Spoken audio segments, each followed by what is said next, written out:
یہ کہانی ہے ایک عام سی لڑکی کی جو نہ صرف 3 خطرناک سمندری حادثات سے زندہ بچی بلکہ اپنی بہادری اور حوصلے سے دنیا کو حیران کر دیا۔ نام تھا وائلٹ جیسپ، لیکن دنیا نے اسے نام دیا دی انسنکبل وومن، وہ عورت جو کبھی نہ ڈوبی۔ وائلٹ 1887 میں ارجنٹینا میں پیدا ہوئیں۔ ان کے والد ایک بھیڑ پالنے والے تھے۔ چھوٹی عمر میں ہی والد کا انتقال ہو گیا۔ غربت نے گھیر لیا، ماں نے بچوں کی پرورش کے لیے سخت محنت کی۔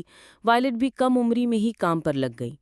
انہیں ٹی بی جیسی خطرناک بیماری لاحق ہو گئی اور ڈاکٹروں نے کہہ دیا کہ اب زیادہ دنوں کی مہمان نہیں، مگر وہ بچ گئیں۔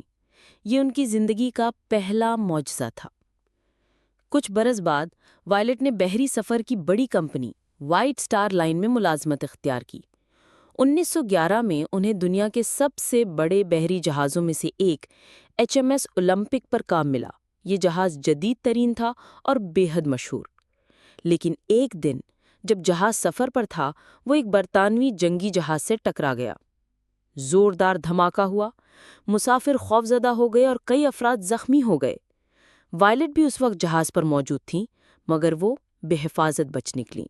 1 سال بعد 1912 میں وائلٹ کو ایک اور موقع ملا۔ اس بار وہ مشہور ترین جہاز RMS ٹائٹینک پر بطور نرس سوار ہوئیں۔ ٹائٹینک کو دنیا کا سب سے محفوظ اور شاہانہ جہاز کہا جاتا تھا۔ وائلٹ کو فخر تھا کہ وہ اس شاندار جہاز پر سوار ہیں۔ لیکن صرف چند دن بعد رات کی تاریکی میں جہاز ایک برفانی تودے سے ٹکرا گیا۔ سردی، چیخ و پکار، اندھیرا، ہر طرف موت کا منظر۔ لوگ لائف بوٹس کی طرف بھاگ رہے تھے۔ وائلٹ نے اپنے فرائض نہ چھوڑے، خواتین اور بچوں کو لائف بوٹس میں بٹھانے میں مدد کی۔ آخرکار ایک خالی بوٹ میں انہیں بھی سوار کر دیا گیا۔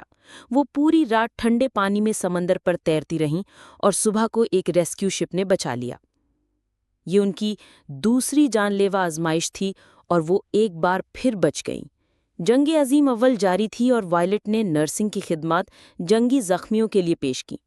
اس بار انہیں ٹائٹینک کی بہن کہلانے والے جہاز HMS برٹینک پر بھیجا گیا۔ یہ جہاز بھی شاہانہ اور جدید تھا، لیکن 1916 میں یونان کے قریب یہ جہاز ایک زیر آب بارودی مرنگ سے ٹکرا گیا۔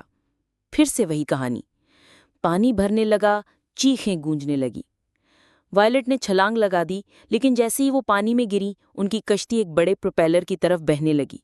پانی کی طاقت نے انہیں گھسیٹا اور ان کے سر پر شدید چوٹ آئی، لیکن وہ زندہ بچ گئیں۔ 3 خوفناک حادثات، 3 بار موت سے مقابلہ اور ہر بار بچ نکلنا۔ کچھ لوگ کہتے ہیں کہ وائلٹ کے پاس قسمت کی دعائیں تھیں، کچھ نے کہا وہ موت سے انکار کرنے والی عورت ہے۔ وائلٹ نے بعد میں مزید کئی برس سمندری سفر میں گزارے اور 1971 میں 83 سال کی عمر میں پرامن طور پر اس دنیا سے رخصت ہو گئیں۔ یہ کہانی صرف ایک عورت کی نہیں، بلکہ انسانی حوصلے، حوصلہ افزائی اور قسمت پر ایمان کی داستان ہے۔ وائلٹ جیسپ نے ہمیں سکھایا کہ جب تک اللہ کا حکم نہ ہو، موت ایک قدم بھی آگے نہیں بڑھ سکتی۔